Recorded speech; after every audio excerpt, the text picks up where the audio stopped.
Wah, luar biasa ya semangatnya. Jadi perkenalkan, nama saya Yeskiel, panggil saja El. Saya akan menjadi MC di acara Bazar Kepo Market yang bernama Jalur in the Road. Acara seru yang menghadirkan suasana belanja dan hiburan penuh kejutan di tengah hutan keseruan. Hari ini kita bakal bareng-bareng nikmatin banyak promo, jajanan enak, hiburan keren, dan juga meet and greet spesial bareng karakter kesayangan kalian, yaitu Doraemon and Friends. Wah, keren banget nih. Kayaknya pengunjung kita hari ini udah siap belanja dan seruan-seruan bareng ya. Selanjutnya kita akan kenalan dengan berbagai tenan-tenan kece yang hadir di Jalur the Road ini ya. Pertama-tama ada teh pucuk.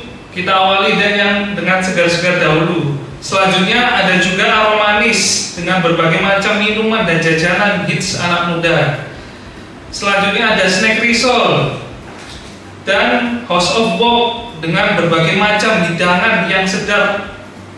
Dan kabar baiknya, hari ini semua tenan kasih promo 20% untuk minimal pembelian 100.000 saja. Siapa nih yang gak mau? Dan buat yang belanja minimal 500.000 di semua outlet Galaxy Mall 3 hari ini, kalian berkesempatan untuk ikut meet and greet bareng Doraemon and Friends. Selanjutnya kita masuk ke inti acara ya. Sebelumnya aku mau teman-teman di sini berkumpul di tengah-tengah sini semuanya, biar kita bisa menyaksikan karakter kucing imut kalian yang ditunggu-tunggu. Siapa nih yang udah gak sabar ketemu Doraemon dan teman-teman? Bisa angkat tangannya? Wah, teman-teman antusias sekali ya. Jadi bagi peserta yang ingin berfoto, mohon untuk berbaris dengan rapi. Dan jangan khawatir, kalian boleh menggunakan HP pribadi untuk mengambil foto dengan karakter Doraemon and Friends ini. Jadi setiap peserta punya kesempatan maksimal 3 kali berpose saja. Jadi manfaatkan sebaik mungkin ya. Wah, ternyata sudah semuanya berfoto ya. Kita mau ucapkan selamat tinggal dulu dengan Doraemon and Friends. Mari kita beri tepuk tangan yang meriah. Dan selanjutnya ada penampilan yang gak kalah menakjubkan nih. Penampilan spesial dari Westa kita hari ini, yaitu Queen Salman. Yuk kita sambut dengan tepuk tangan yang meriah. Wah, seru banget di acara ini hari ini. Terima kasih buat kalian semua yang udah ikut di acara Bazar Kepo Market Jalur in the Road dari awal sampai akhir. Juga terima kasih sebesar-besarnya buat para tenan dan sponsor-sponsor yang sudah meramaikan acara hari ini. Tanpa kalian, keseruan hari ini gak akan lengkap. Sekali lagi terima kasih buat Galaxy Mall Surabaya. Terima kasih buat Kepo Market. Dan sampai jumpa di acara berikutnya. Saya El pamit undur diri. Stay fun, stay creative, and keep exploring the fun.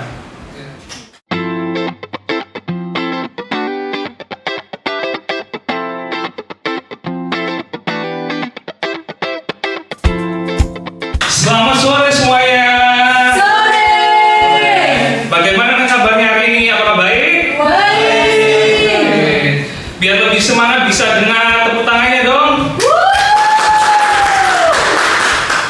Oke, terima kasih. Ternyata teman-teman di sini sangat antusias sekali ya. Perkenalkan, nama saya El. Di sini saya akan membawakan topik yang sangat relevan yang berjudul apakah bekerja dari rumah ini lebih efektif daripada bekerja dari kantor. Di sini adakah yang bekerja dari rumah dan ingin bekerja dari rumah juga? Saya. Wah, ternyata banyak juga yang ini. Jadi saya coba jelaskan ya. Bekerja dari rumah ini sudah menjadi tren sejak pandemi COVID-19, di mana banyak perusahaan yang menerapkan sistem ini bekerja dari rumah karena ternyata proses bisnis ini bisa bekerja walaupun tidak bekerja dari kantor. Dan banyak banget perusahaan besar seperti Google, Microsoft yang menerapkan sistem ini. Jadi bekerja dari rumah ini memiliki banyak banget dampak positifnya, mulai dari fleksibilitas waktu dan kerja. Jadi kita bisa mengatur jam kerja kita sendiri, di mana banyak orang yang memiliki produktivitas di waktu di pagi hari dan juga di malam hari. Seperti contohnya Google dan Microsoft ini sudah menerapkan sistem hybrid, di mana mereka tahu bahwa pekerjanya ini lebih suka untuk bekerja dengan jam yang bebas, jadi tidak harus terpaku dengan jam kerja 9 to 5 seperti itu ya. Dan selanjutnya dampak positifnya sendiri, yang kedua ada kita bisa lebih menghemat waktu dan biaya, di mana dengan bekerja dari rumah kita bisa terhindar dari macet, kita bisa menghemat biaya untuk ke kantor, dan menurut data dari Harvard Business Reviews juga diketahui bahwa bekerja dari rumah ini bisa menghemat waktu sampai 40 menit untuk datang ke kantor, dan bisa menghemat biaya sebesar 20% untuk pengeluaran bahan bakar kendaraan. Dan selanjutnya, bekerja dari rumah ini kita juga bisa meningkatkan keseimbangan hidup, di mana kita bisa mengatur batasan jam kerja kita sendiri. Seperti contohnya seorang ibu yang memiliki anak, selain bekerja mereka juga bisa melihat, monitoring anak mereka sendiri. Jadi kita dengan bekerja dari rumah kita bisa lebih dekat dengan keluarga. Jadi dari yang sudah saya paparkan ini cukup baik ya, dampak positif dari bekerja dari rumah ini. Dan selain itu, bekerja dari rumah ini memiliki tantangannya juga, memiliki kelemahannya juga, di mana bekerja dari rumah kita mengurangi interaksi sosial dengan orang lain. Jadi karena kita bekerja dari rumah, mungkin kita hanya bertemu dengan rekan kerja kita dari tatap layar saja, dan kita tidak bisa meluangkan ide, tidak bisa banyak berdiskusi, berkolaborasi dengan rekan-rekan kita itu sendiri. Oke, jadi dari pendapat yang sudah saya sampaikan tadi sebelumnya, bisa disimpulkan bahwa apakah bekerja dari rumah ini emang lebih efektif daripada bekerja di kantor? Menurut pandangan saya, bekerja itu tergantung dari gimana karakter individunya itu sendiri, terus gimana sistem perusahaannya.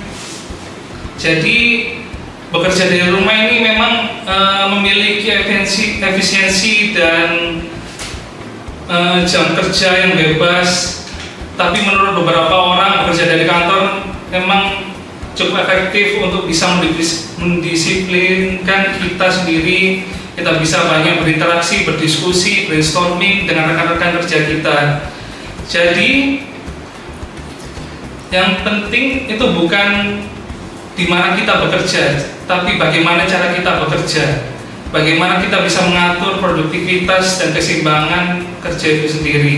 Sekian pendapat dari saya. Mungkin bila ada pendapat lain dari rekan-rekan di sini bisa disampaikan selanjutnya setelah ini. Saya El, pamit undur diri. Bye bye. In every moment, my love will be tempted, but still live forever always. Every moment. Halo semuanya, perkenalkan nama saya Yeskiel, biasa dipanggil El. Di sini saya akan mempresentasikan produk terbaru dari Asus yang bernama Asus ROG Strix. Di sini ada nggak yang pernah pakai produk Asus, khususnya monitor? Belum ya? Oke, di sini saya akan menjelaskannya. Jadi Asus ROG Strix ini digadang-gadang menjadi monitor yang sangat kuat dibandingkan monitor-monitor lainnya yang ada di pasaran. Jadi saya akan jelaskan di sini ya untuk spesifikasinya, di mana monitor Asus ini mempunyai refresh rate sebesar 360 Hz dan sudah 2K, lebih dari Full HD dengan gambar yang sangat jelas. Dan monitor Asus ini sudah mempunyai sRGB di mana warnanya cukup akurat dan dengan watt yang sebesar 75 Hz saja. Di mana di sini monitor ini sangat cukup hemat daya. Jadi saya jelaskan sekali lagi bagi teman-teman di sini ya. Monitor ini memang cukup ciamik soro. Monitor ini sangat berguna bagi Anda yang ingin menjadi profesional gamer atau yang ingin menjadi video editor. Di mana dengan spesifikasi yang sangat kuat dan sangat keren ini, kalian hanya cukup membayar sebesar 5 juta saja. Kalian sudah bisa membawa monitor ini pulang ke rumah Anda masing-masing. Jadi, ayo kapan lagi kalian juga bisa membayar dengan berbagai banyak macam pembayaran, mulai dari debit, bisa dari banking, bisa cash dan lain-lain. Dan untuk penawaran hari ini saya kasih lebih bagi Anda semua, dimana jika Anda membeli monitor ini hari ini, Anda bisa mendapatkan gratis sebuah mouse gaming yang bisa Anda bawa pulang dengan monitor ini hari ini. Jadi saya cukupkan, terima kasih yang sudah menyimak dan mendengar presentasi dari saya. Kiranya apakah ada yang ingin bertanya pada presentasi saya hari ini? Harganya berapa monitornya? Jadi dengan spesifikasi yang tadi saya sudah sebutkan, kalian bisa membawa pulang monitor ini hanya dengan harga 5 juta rupiah saja. Oke, mungkin ada yang ingin bertanya lagi? Kalau memang tidak, saya cukupkan. Terima kasih atas kesempatannya dan yang sudah menyimak dan mendengarkan sampai akhir. Terima kasih.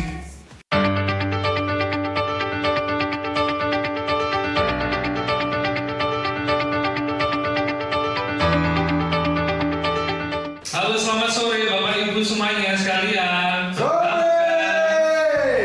Nama saya Eskiel, atau panggil saja saya El. Saya sekarang menjadi MC di acara hari ini. Saya mau tanya nih, di sini siapa yang ingin sukses? Boleh angkat tangannya? Ya. Oke, ternyata di sini banyak sekali yang ingin sukses ya. Jadi saya mau kasih tahu, kalau kita ingin menjadi sukses, kita harus bisa memiliki energi. Kenapa energi itu penting? Dengan energi kita bisa melakukan segala sesuatu setiap harinya sesuai dengan yang kita inginkan. Dimana sebelum kalian datang ke sini Bapak Ibu, pastinya kalian menyiapkan pakaian kalian terlebih dahulu kan? Nah, maka dari itu kita juga harus bisa menyiapkan energi yang ingin kita pakai setiap harinya dengan bagus dan cocok juga. Kita harus bisa mempunyai energi untuk menyiapkan masa depan kita, menyiapkan kegiatan kita sehari-harinya, dan dengan energi kita pasti bisa melakukan segala sesuatu yang kita inginkan. Nah, dari sini saya ingin memberikan pengetahuan yang saya sukai dan sudah saya pelajari terkait energi ini, yaitu yang bernama knowledge is power. Saya mau tanya dengan Bapak Ibu sekalian di sini, adakah yang ingin anaknya bisa menjadi lebih sukses? Ada, saya. Kalau ternyata banyak sekali ya dari Bapak Ibu ini yang tertarik dengan program ini. Jadi di sini saya ingin mau beritahu gimana caranya. Jadi Bapak Ibu sekalian bisa, jadi di sini saya mempunyai program dari RTV, yaitu RTV Public Speaking.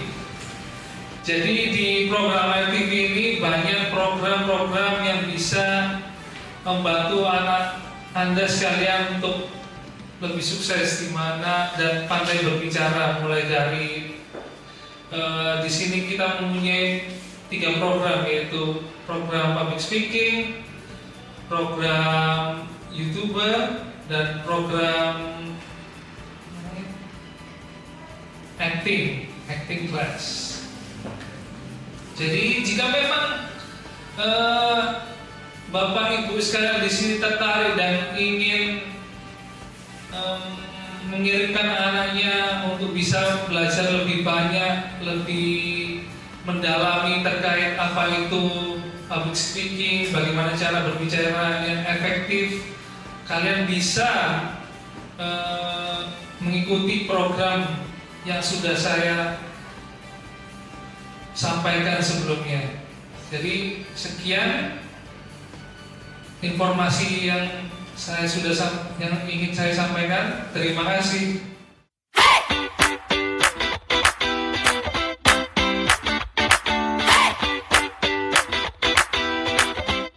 Halo, selamat pagi semuanya rekan-rekan di sini. Gimana kabarnya? Baik-baik saja kah? Baik. Oke, biar lebih semangat bisa kasih tepuk tangan dulu dong. Semuanya sangat antusias sekali ya. Jadi perkenalkan, nama saya Yaskiel, bisa dipanggil El. Saya pada hari ini akan mempresentasikan materi tentang first impression. Jadi apa sih itu first impression? Menurut pandangan saya, first impression itu adalah bagaimana pandangan lawan bicara kita, orang baru yang bertemu kita, dalam menilai karakter kita. First impression ini sangat banyak berguna di pekerjaan, di perkuliahan, saat kita bertemu klien dan saat bertemu orang-orang baru, di mana lawan bicara kita ini bisa memberikan kesempatan, bisa memberikan kepercayaan pada kita.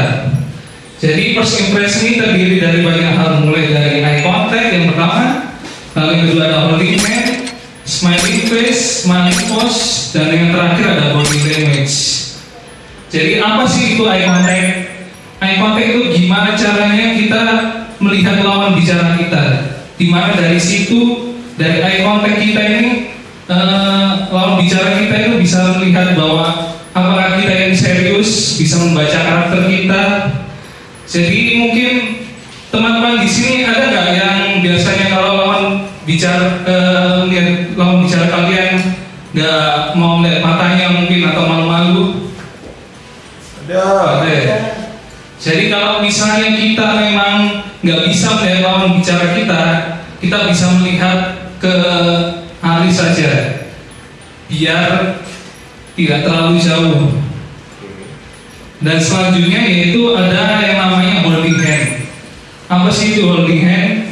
Jadi holding hand itu bagaimana kita agar terlihat percaya diri saat kita menjabat tangan dengan lawan bicara, dengan orang baru yang kita temui, kita bisa lebih percaya diri. Jadi dari holding hand ini, kalau kalian mau misalnya berjabat tangan, ya jangan berjabat tangan yang malu-malu. Kita itu harus pede. Kita harus bisa menjabat tangan dengan serius, dengan secara kuat genggamannya. Jadi saya kasih contoh ya. Kalau kita lagi berjabat tangan dengan orang yang baru kita temui, mungkin biar bisa memberikan first impression yang lebih baik. Di sini siapa nama kakak?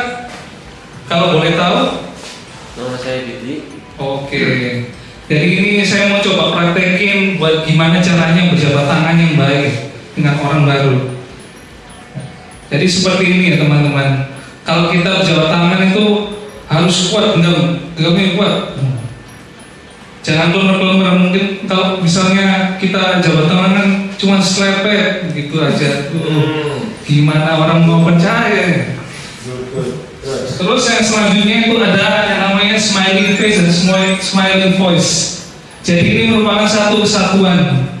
Kayak apa sih itu smiling face? Smiling face itu gimana cara wajah kita terlihat oleh lawan bicara kita. Jadi smiling face ini adalah wajah tersenyum saat kita berbicara dan smiling voice itu gimana suara kita, intonasi kita itu terlihat lebih ceria, biar Anda lawan bicara kita ini bisa nyaman dengan waktu saat ngobrol dengan kita. Jadi kayak saya kasih contoh ya gimana caranya smiling face dan smiling voice yang baik. Jadi saat kita berbicara kita harus kasih senyuman di wajah kita saat berbicara. Kita harus pede. Kayak contohnya kalau mungkin kita nanti ada di atas panggung di depan banyak orang, saat kita berbicara menyapa, kayak misalnya contohnya selamat pagi, itu kan beda suaranya dengan kalau mungkin wajah kita kayak suram, muram. Kayak saya kasih contoh ya, selamat pagi itu kan nggak sama sih. Saya mau coba praktekin nih buat teman-teman di sini, mungkin ada yang mau? Ayo. Siapa namanya kalau boleh tahu?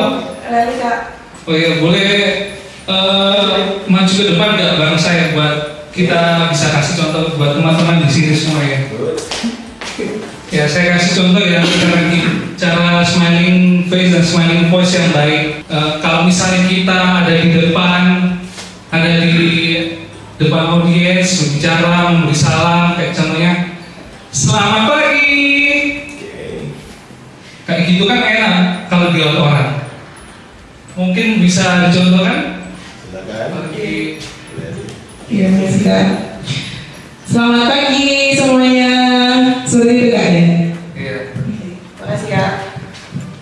Jadi Bu Layan ini udah benar ya, udah merupakan contoh yang baik bagi rekan-rekan di sini. Oke, boleh kembali duduk ke tempatnya. Terima kasih. Oke, nice. Jadi yang selanjutnya ini ada body language yang terakhir. Jadi body language ini merupakan bahasa tubuh. Gimana cara kita bisa memberikan mimik yang sesuai dengan apa yang mau kita utarakan, informasi atau apapun itu yang akan kita bicarakan nantinya. Kayak contohnya kalau kita di atas panggung dilihat banyak orang kan, orang pasti juga ingin melihat pandangan yang menarik. Kalau kalian cuma berbicara tapi tangannya cuma di bawah aja, terus menepu kayak gini kan nggak enak dipandang. Jadi kita harus bisa berbicara, bisa memberikan gestur-gestur yang sesuai dengan apa yang kita omongkan biar lebih menarik di pandangan audiens kita. Saat kita juga bertemu orang baru, dengan klien kita, dengan tuan rumah kita juga harus bisa memberikan body language yang menggambarkan kayak kita ini menghormati lawan bicara kita, karena lawan bicara kita yang lebih tua. Mungkin jika lawan bicara kita saat kita bertemu lagi duduk dan kita mau duduk, ya kita harus bisa permisi terlebih dahulu, kayak boleh nggak permisi Pak, apakah saya boleh duduk, kayak seperti itu ya. Jadi itu semuanya hal-hal yang bisa kita pelajari dari first impression ini. First impression ini menurut saya sangat wajib untuk diaplikasikan, dipelajari di keseharian kita ya, karena ini sangat berguna bagi gimana orang bisa memberikan kepercayaan dan kesempatan bagi kita itu sendiri. Jadi sekian materi dan presentasi dari saya. Saya Yeskiel, pamit undur diri. Selamat pagi dan terima kasih.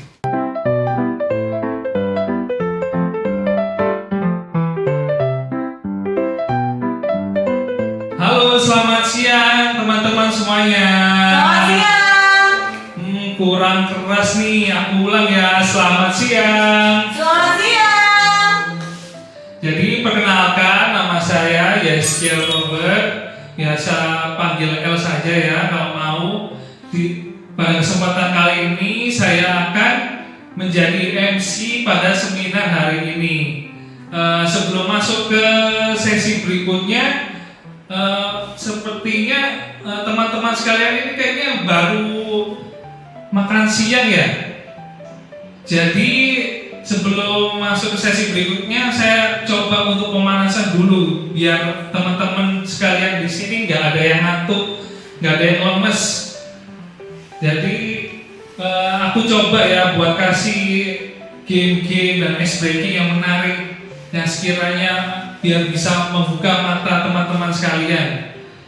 Untuk game pertama aku bakal kasih sebuah game yang bernama Tembak Saya. Jadi di sini gamenya jika aku bilang door, teman-teman sekalian peragain seperti orang tembak, gini ya. Kalau aku bilang door, teman-teman masih peragain gimana seperti orang tembak. Dan kalau aku bilang door 3 kali, teman-teman peragain dan bilang enggak kena, kayak gitu ya. Jadi coba aku langsung coba permainannya ya. 3, 2, 1, door.